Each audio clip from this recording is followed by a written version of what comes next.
Pócar de filósofos. Bienvenidos a la sabiduría estoica. Saludos, queridos lectores y espectadores. Nos alegra darles la bienvenida a nuestro espacio dedicado a la sabiduría temporal de los estoicos. Antes de comenzar, queremos invitarles a suscribirse a nuestro canal de YouTube, donde exploramos juntos los principios de la filosofía clásica y su aplicación en nuestras vidas modernas. Si disfrutan de este contenido, no olviden darle un me gusta y compartirlo con sus amigos y familiares. Hoy les presentamos 4 temas de grandes filósofos clásicos que sufrieron persecución, tortura e incluso una muerte no deseada por causa de sus ideas, meditaciones y conclusiones acerca del mundo. Adelante con el tema de Pócar de filósofos. ¿Cuándo es peligrosa la filosofía? A lo largo de la historia, la filosofía ha sido una herramienta poderosa para cuestionar, analizar y reinterpretar la realidad.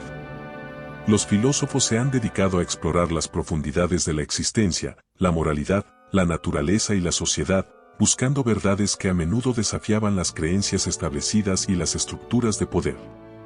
Sin embargo, este compromiso con la búsqueda de la verdad ha colocado a muchos pensadores en conflicto directo con los poderosos gobernantes que se sentían amenazados por ideas que podían socavar su control sobre la sociedad. En este contexto, examinaremos los trágicos destinos de Sócrates, Empédocles y Zenón de Elea, quienes fueron empujados a su muerte por desafiar a las autoridades de su tiempo. Esta exploración nos llevará a reflexionar sobre cuándo y por qué la filosofía puede ser considerada peligrosa. Capítulo 1. Sócrates. Mártir de la libertad intelectual. Contexto histórico y político. Sócrates vivió en Atenas durante el siglo V a.C., una época de gran agitación política y social. Atenas, conocida por su democracia, estaba recuperándose de las devastaciones de la guerra del Peloponeso contra Esparta.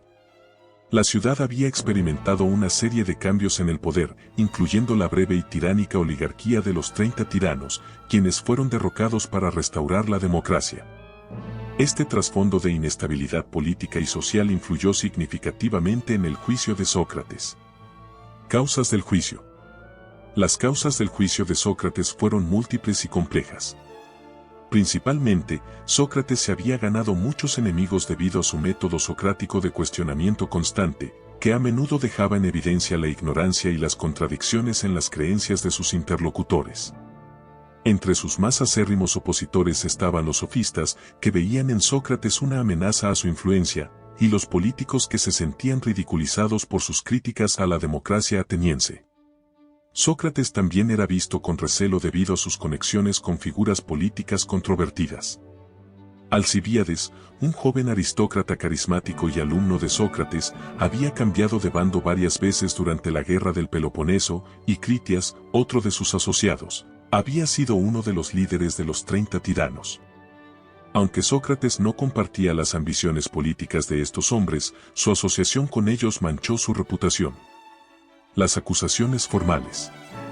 En el año 399 a.C., Sócrates fue acusado formalmente de 2 delitos principales: corromper a la juventud de Atenas y no creer en los dioses de la ciudad, introduciendo nuevas deidades. Las acusaciones fueron presentadas por 3 ciudadanos: Meleto, un poeta joven; Anito, un político y general influyente; y Licón, un orador profesional. 1. Corrupción de la juventud. Sócrates era acusado de influir negativamente en los jóvenes atenienses, enseñándoles a cuestionar la autoridad y las tradiciones establecidas. Sus críticos argumentaban que esto socavaba la moral y el orden social, haciendo a los jóvenes desleales y críticos de la democracia. 2. Impiedad. Se le acusó de no honrar a los dioses reconocidos por el Estado y de introducir nuevas deidades. Este cargo tenía una dimensión política, ya que la religión en Atenas estaba estrechamente ligada al Estado y a la cohesión social. El juicio. El juicio de Sócrates se llevó a cabo en la corte de los Elieos, compuesta por 501 ciudadanos atenienses seleccionados al azar. El proceso judicial en Atenas no contaba con fiscales ni defensores profesionales; en su lugar, los acusadores y el acusado presentaban sus propios argumentos. Sócrates, fiel a su estilo, utilizó el juicio como una oportunidad para enseñar y desafiar a sus acusadores y jueces. En su defensa, registrada por su discípulo Platón en Apología de Sócrates, Sócrates argumentó que no era culpable de corrupción ni de impiedad. Insistió en que su cuestionamiento de las creencias establecidas era un servicio necesario a la ciudad, comparándose a un tábano que despierta al caballo adormecido que es Atenas.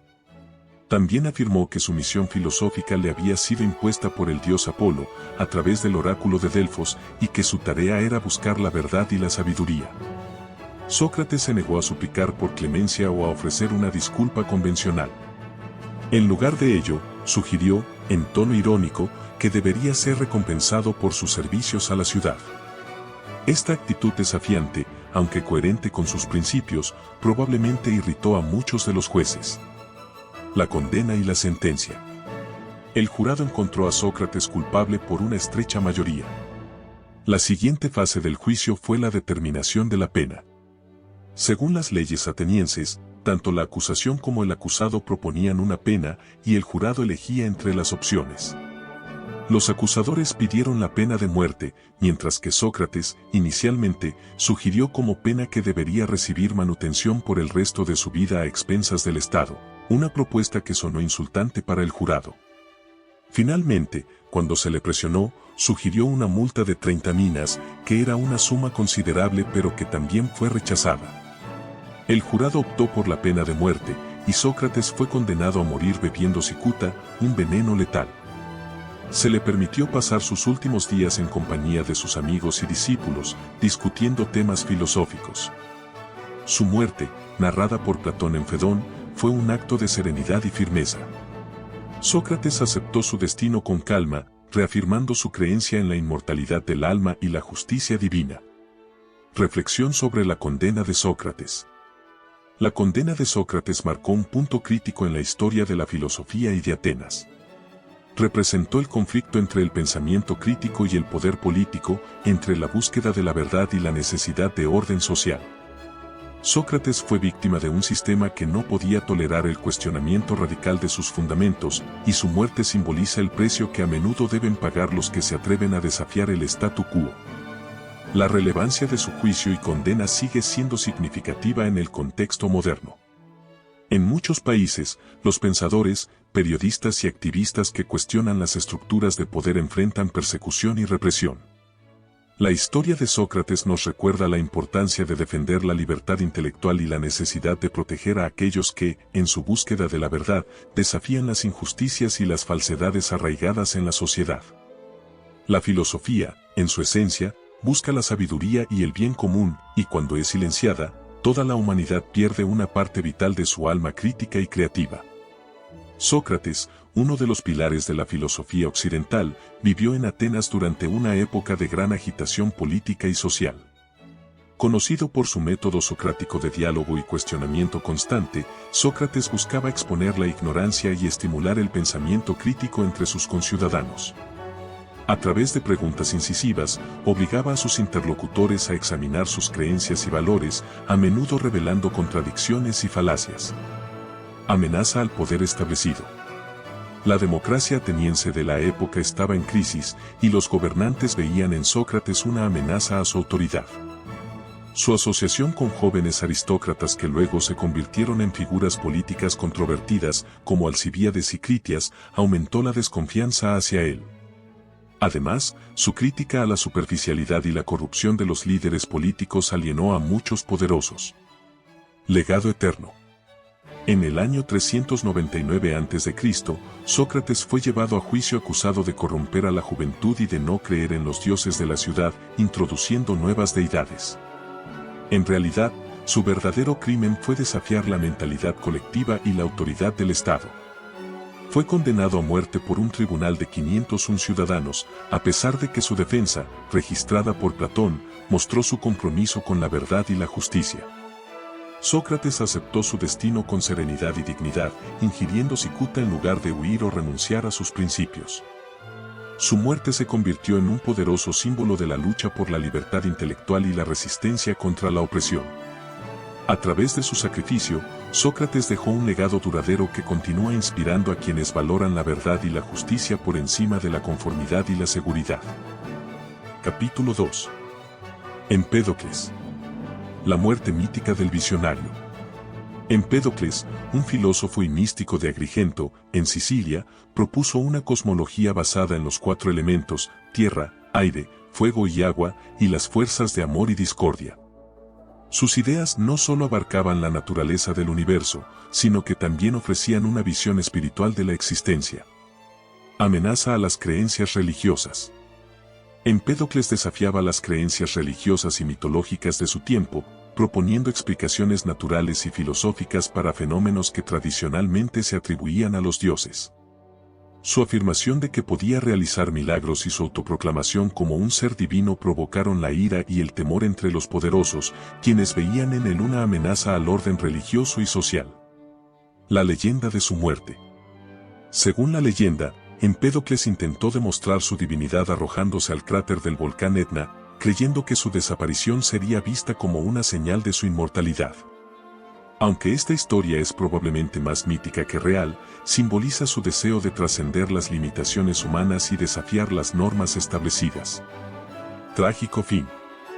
Empédocles fue empujado a su muerte por su propio compromiso con sus creencias radicales y su desafío a la autoridad religiosa.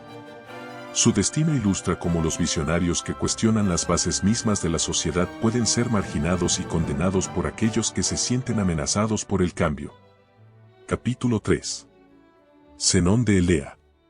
La tortura del conspirador. Zenón de Elea, discípulo de Parménides, es conocido por sus paradojas que desafiaban las nociones comunes de espacio y movimiento. Sin embargo, su vida no solo estuvo dedicada a la filosofía, sino también a la política, oponiéndose activamente al gobierno tiránico en su ciudad natal, Elea. Oposición al tiranía. Zenón se involucró en una conspiración contra el tirano Nearco, buscando liberar a su ciudad del gobierno opresivo. Su filosofía y su activismo político estaban entrelazados, ya que sus paradojas filosóficas también representaban una forma de cuestionar y desafiar el poder absoluto. Captura y tortura. El tirano Nearco, al descubrir la conspiración, capturó a Zenón y lo sometió a tortura para que revelara los nombres de sus cómplices. Según la leyenda, Zenón mostró una resistencia increíble, mordiéndose la lengua y escupiéndola en la cara del tirano, prefiriendo morir antes que traicionar a sus compañeros. Muerte heroica. Zenón murió bajo tortura, convirtiéndose en un mártir de la resistencia contra la tiranía. Su valentía y su sacrificio subrayan el conflicto eterno entre los pensadores críticos y los regímenes autoritarios. Su muerte fue una poderosa declaración en contra de la opresión y un testimonio de la fuerza del espíritu humano en la lucha por la libertad. Capítulo 4. Séneca, el filósofo en la corte del tirano. Lucio Anneo Séneca, conocido como Séneca el Joven, fue uno de los filósofos más prominentes de la antigua Roma y un representante clave del estoicismo. Su vida estuvo marcada por una compleja relación con el poder, especialmente durante el reinado del emperador Nerón, a quien Séneca sirvió como tutor y consejero. A lo largo de su vida, Séneca intentó balancear su filosofía estoica con la realidad política, pero finalmente cayó víctima de la represión y la desconfianza de su antiguo pupilo. Los primeros años y el ascenso al poder. Séneca nació en Córdoba, Hispania, en el año 4 a.C. y se trasladó a Roma para recibir una educación en retórica y filosofía. Se convirtió en un orador y abogado exitoso, ganando el favor de varios emperadores. En el año 41 después de Cristo, fue exiliado a Córcega por el emperador Claudio, acusado de adulterio con Julia Livila, hermana de Calígula.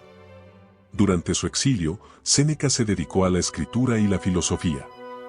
En el año 49 después de Cristo, Séneca fue llamado de regreso a Roma por Agripina, la madre de Nerón, para ser tutor de su hijo.